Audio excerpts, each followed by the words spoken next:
खबरें।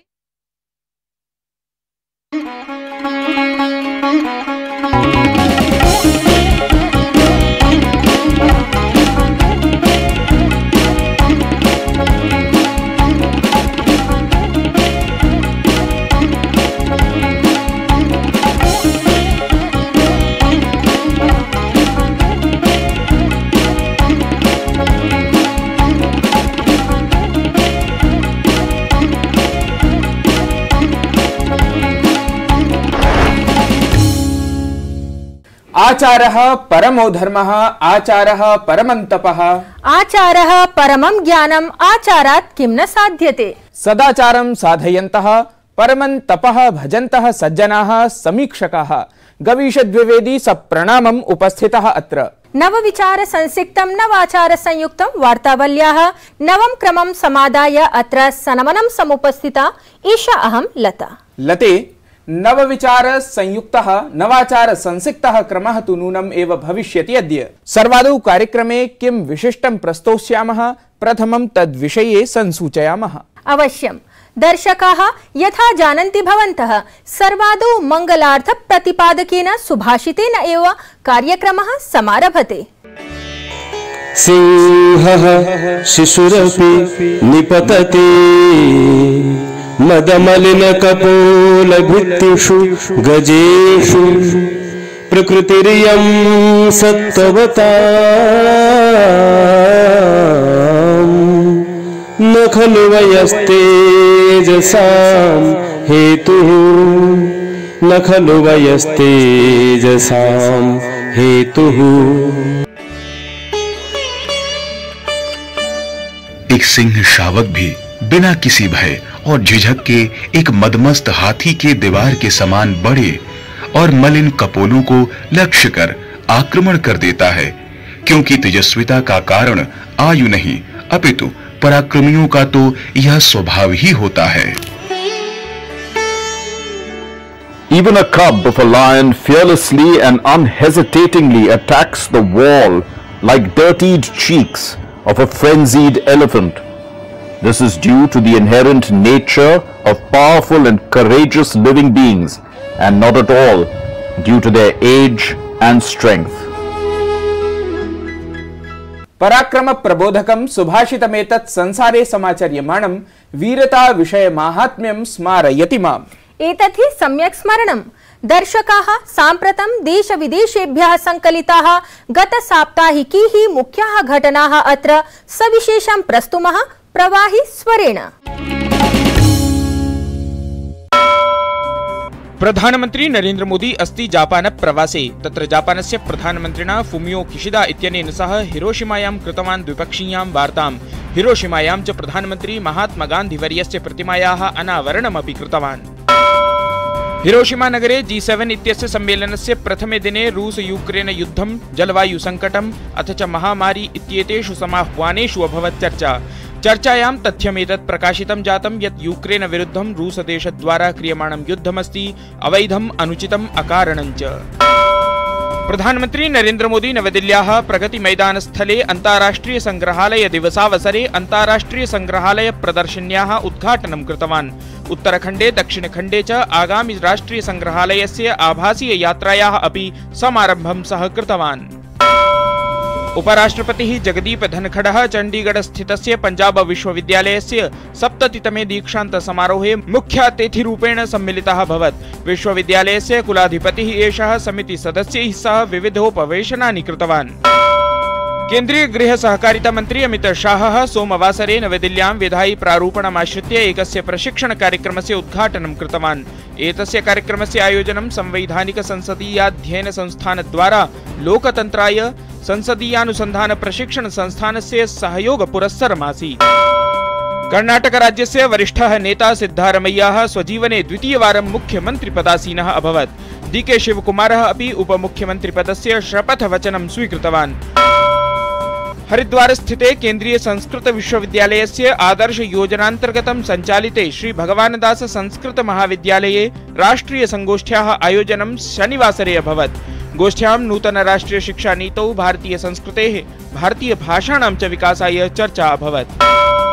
विश्वस्य प्रथमक्रमाङ्कस्य क्रीडकः Rafael Nadal इत्येषः आघातकारणात् फ्रेंच ओपन इत्येतस्याः टेनिस क्रीडा प्रतियोगितायाः स्वनिवर्तनसम्बन्धिनीम् उद्घोषणां कृतवान्। सः फ्रेंच ओपन टेनिस क्रीडा प्रतियोगितायां सर्वदैव अतीव उत्कृष्टप्रदर्शनार्थं स्मर्यते।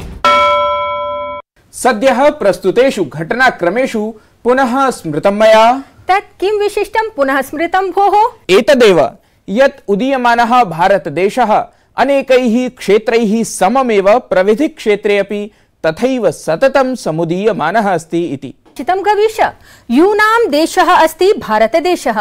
ऊर्जा संभृताः भारतस्य युवानः प्रविधिकार्येषु अपि कीर्तिस्तम्भं रचयन्तः सन्ति। दर्शकाः, प्रविधिक्षेत्र विशेषे किं किं नवं समाचर्यते इति सविस्तरं ज्ञातुं सरामः अग्रिमे प्रतिवेदन प्रस्तुतिक्रमे।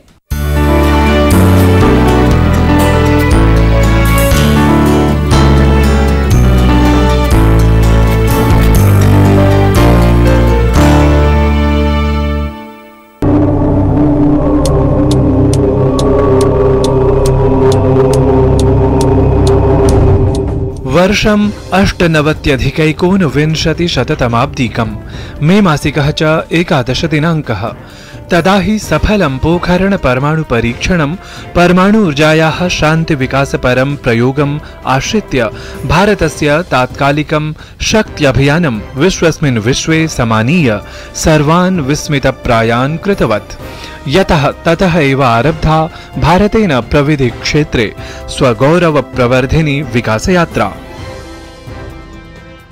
पोखरण परमाणु परीक्षण के जरिए भारत ने न केवल अपने वैज्ञानिक सामर्थ्य को साबित किया, बल्कि भारत के वैश्विक कद को एक नई ऊंचाई भी दी थी। भारत गौरववर्धकस्य शक्त्यभियानस्य साम्प्रतमेव जातानि 25 वर्षाणि। अथ ततः प्रभृति एव यथाशक्ति यथाक्रमं हि भारतेन विज्ञान प्रविधि क्षेत्रयोः आत्मसंवर्धकं स्वदेशे विकसितम् आविष्कारादिकं विश्वसमक्षं प्रस्तोतुं समारब्धम्। परं गतदशाब्दीतः विज्ञानेन प्रविधिभिः स्वदेशस्तरीयैः नवाचारैः च नूनं तत्र अभिनवा क्रांतिः एव आनीता अस्ति। सन 2014 से पहले पूरे देश में कुल मिलाकर के बायोटेक स्टार्टअप्स की संख्या मात्र और मात्र 50-55 थी, आज बढ़कर के 6000 हो गई। सन 2014 से पहले किसी ने सुना ना था अरोमा मिशन का अर्थ क्या है, पर्पल रेवोल्यूशन का अर्थ क्या है। आज लेवेंडर कल्टीवेशन के साथ जुड़े हुए किसानी के माध्यम से एग्रीटेक स्टार्टअप्स का एक नया वर्ग उभर करके आया है। एतस्मिन्नेव क्रमे देशस्य नवसन्ततिक्रमान् उन्नतप्रविधेः प्रयोगार्थम् आविष्कारार्थं च प्रेरयितुं किं वा 25 राष्ट्रियप्रविधिदिवसमालक्ष्य विशेषप्रदर्शनी अपि अचिरात् अनुष्ठिता। एतं राष्ट्रियप्रविधिदिवसविशेषमालक्ष्य रक्षादिक्षेत्रमाहात्म्यम् अतिरिच्य चिकित्सा सेवा स्वास्थ्यादिक्षेत्रेषु उन्नतोन्नतप्रविधीनां प्रयोगार्थं प्रशासनस्य प्रतिबद्धता तु प्रधानमन्त्रिणा अपि प्राबल्येन प्रदर्शिता। महर्षि पतंजलि का एक सूत्र है, परमाणु परम महत्व अंतः अस्य वशीकारः। यानी जब हम किसी लक्ष्य के लिए पूरी तरह समर्पित हो जाते हैं तो परमाणु से लेकर ब्रह्मांड तक सब कुछ वश में आ जाता है। अतएव 800,500,000,000,000 एतदर्थं सन्ति उद्घुष्टानि, येन यथायथं वैज्ञानिकप्राविधिकक्षेत्रयोः उत्तरोत्तरं विकसत् भारतं सर्वथा हि आत्मनिर्भरं जायेत। एतदर्थम् अधुना rare earth permanent magnet plant इत्येतत् समेत्य LIGO India, Homi Bhabha cancer hospital and research centre, Tata memorial hospital इत्येतेषाम् अवस्थितिः, फिशन मोलिब्डेनम 99 इत्यस्य उत्पादन सौविध्यं, नेशनल हैड्रॉन बीम थेरेपी इत्येतस्य सौविध्यं, समग्रतः चिकित्सा क्षेत्रे अपि सर्वथा उत्कृष्टानाम् अत्याधुनिकानां च प्रविधीनां प्रयोगाः भारतं प्रविधिदृशा चिकित्सा स्वास्थ्य क्षेत्रेपि इतोपि प्रोन्नतं कुर्युः। स्वदेशस्तरीय विज्ञान प्रविधि प्रौद्योगिकी द्वारा भारतस्य वर्तमान वंशक्रमः नवाचारार्थं school to startups ignite young minds to innovate इत्युद्घोषम् उररीकृत्य किं वा एतस्य प्रविधिवर्षस्य कृते ध्येयं मनसीकृत्य प्रवर्धते। एवं हि नूनं गतदशाब्दीतः नवाचारैः प्रविधिपरैः प्रयोगैः प्रवर्धमानं भारतं सर्वैः अक्षिसात् अस्ति क्रियमाणम्। वार्तावली वृत्तम डीडी न्यूज।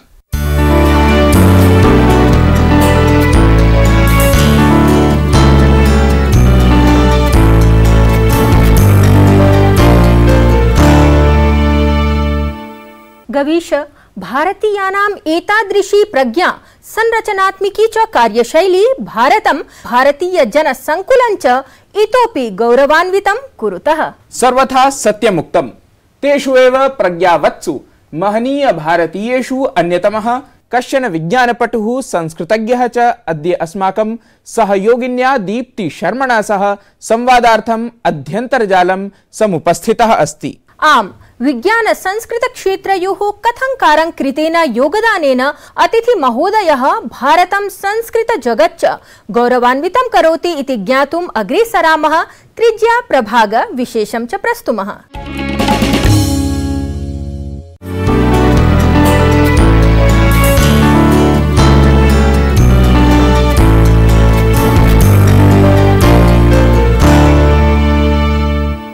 प्रिय वीक्षकाः, अद्य अस्माभिः सह संवादाय अतिथित्वेन समुपस्थितः अस्ति डॉक्टर अनिल कुमार गौरीशेट्टी वर्यः। भवान् रुड़की स्थिते भारतीय प्रौद्योगिकी संस्थाने विज्ञान संस्कृत क्षेत्रयोः अद्भुतं कार्यं साधयन् अस्ति। संस्कृत भाषा वैज्ञानिकी भाषा इति मन्तव्यं सर्वथा सार्थकं कुर्वते भवते वार्तावली पक्षतः नमः। महोदय, भवान् भारतीय प्रौद्योगिकी संस्थाने भौतिक विज्ञान क्षेत्रे कार्यरतः अस्ति। अस्मत् दर्शकेभ्यः स्वकार्यक्षेत्र विषये सविस्तरेण बोधयतु कृपया।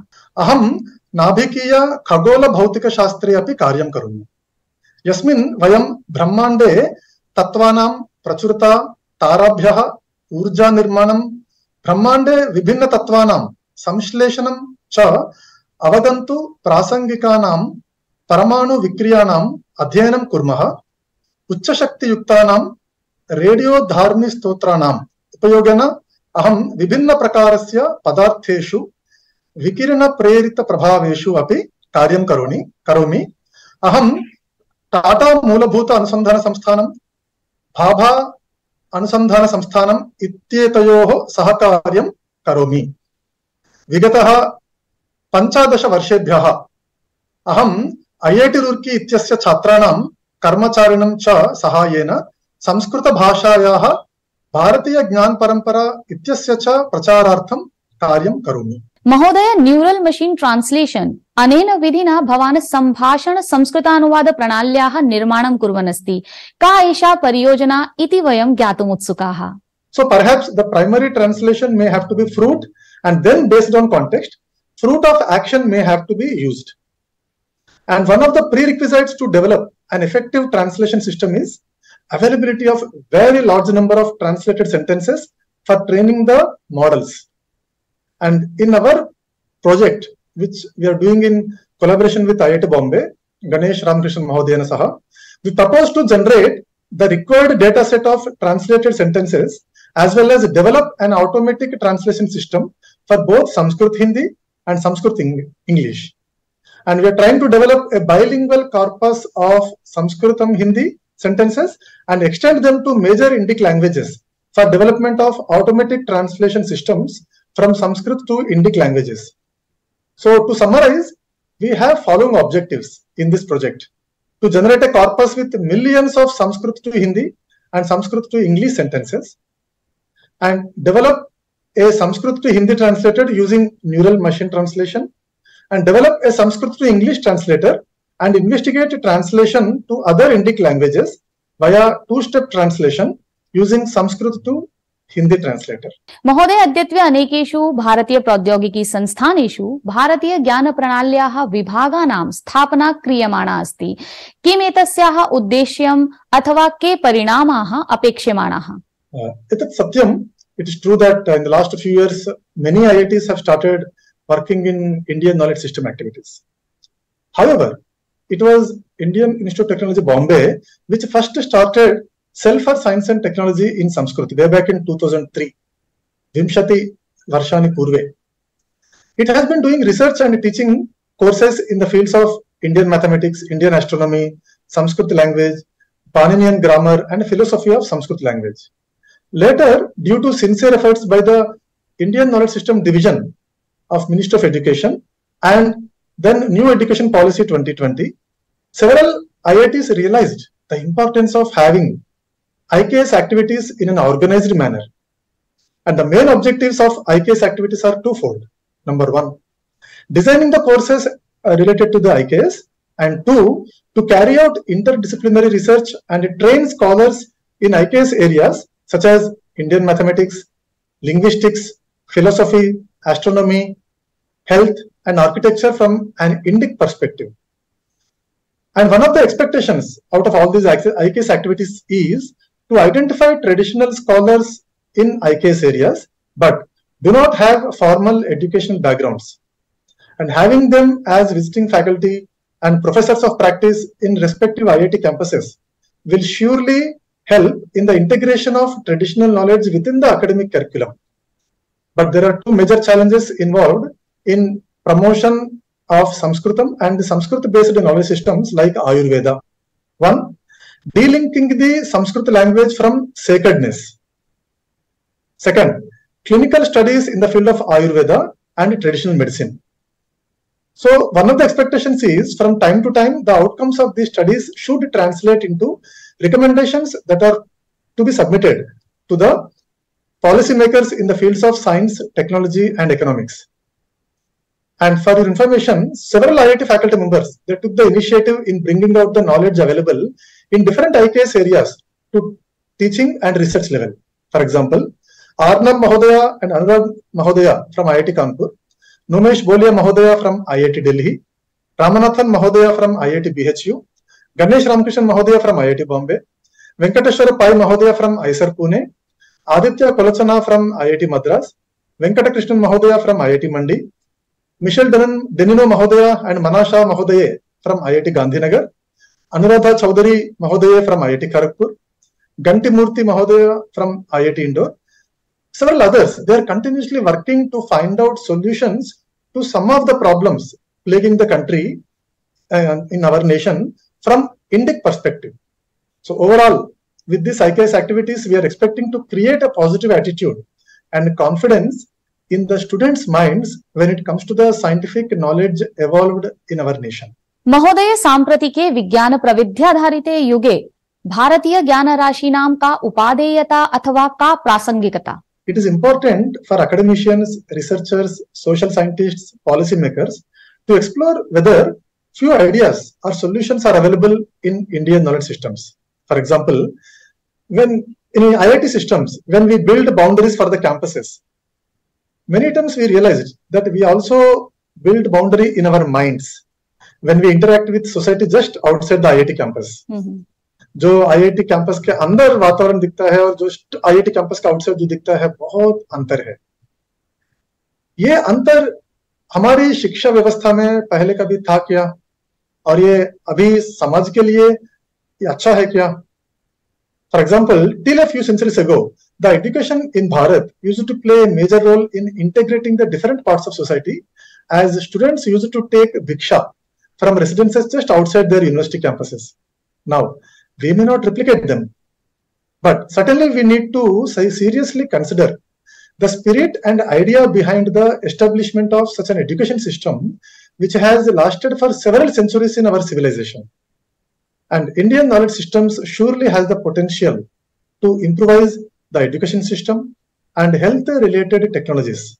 For example, the kind of surgical instruments used by Sushruta and his successors, which are clearly mentioned in Sushruta Samhita, used in surgery practices, which is very nicely documented in a research paper published in the Nature Journal, which is a world-class journal.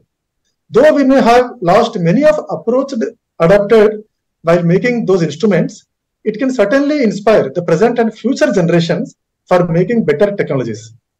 What is required is the mindset to appreciate the contributions made of our rishis and munis to make this world better through our knowledge systems. शोभनम महोदय, संस्कृतम् आधृत्य गणित विषयम् अधीयमानेभ्यः युवजनेभ्यः भवतः कः सन्देशः?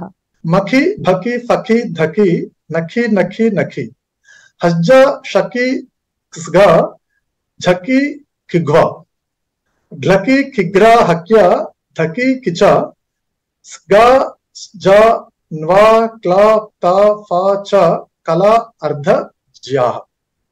अत्र एकः विचित्रः शब्दः अस्ति। ये भारतीय नृत्यस्य सह लालाक्षराणि न सन्ति। These are not words which denotes our any Indian dance.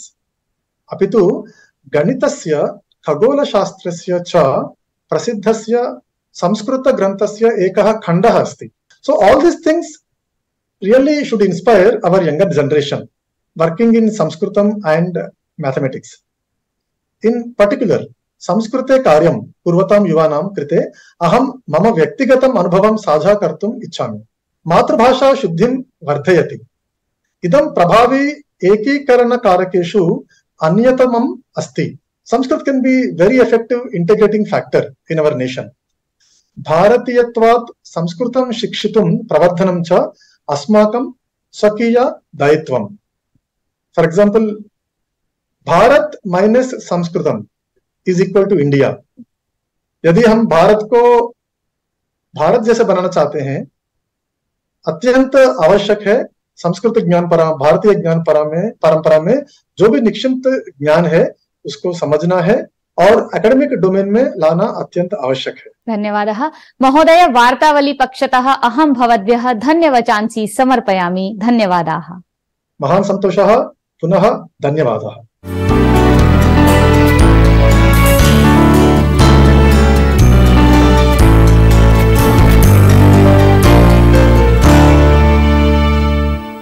साधु उत्तमः एषः संवादः।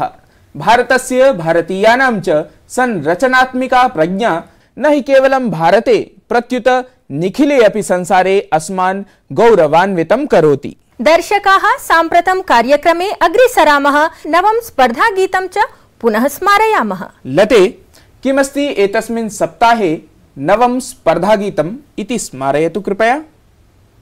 वीक्षकाः, ये जो चिलमन है दुश्मन है हमारी इत्येतदस्ति साप्ताहिकं स्पर्धागीतम्। ओ ये जो चिलमन है दुश्मन है हमारी, कितनी शर्मीली ओ कितनी शर्मीली दुल्हन है हमारी। दर्शकाः, एतस्य मोहम्मद रफी स्वर विभूषितस्य गीतस्य गेयतानुकूलं संस्कृतानुवादं विधाय यथा शीघ्रं दिनद्वयाभ्यन्तरे एव प्रेषयितुं निवेद्यन्ते भवन्तः। ततः परम् एतस्य मासस्य 27 दिनाङ्के गीतानुवाद स्पर्धायाः विजेतुः नाम्नः उद्घोषणा करिष्यते अस्माभिः। तावत् कार्यक्रमः कथमिव भवतां कृते रोचकः ज्ञानवर्धकः च सिद्ध्येत, तदर्थं स्वीय प्रतिक्रियाः अवश्यं प्रेषयन्तु। अधुना अंकस्य अवसानवेला अत्रैव विरामं सूचयति। अतः पुनरपि अग्रिमे सप्ताहे अभिनवम् अंकम् आनेतुम् अधुना आज्ञापयन्तु अस्मान्। नमो नमः।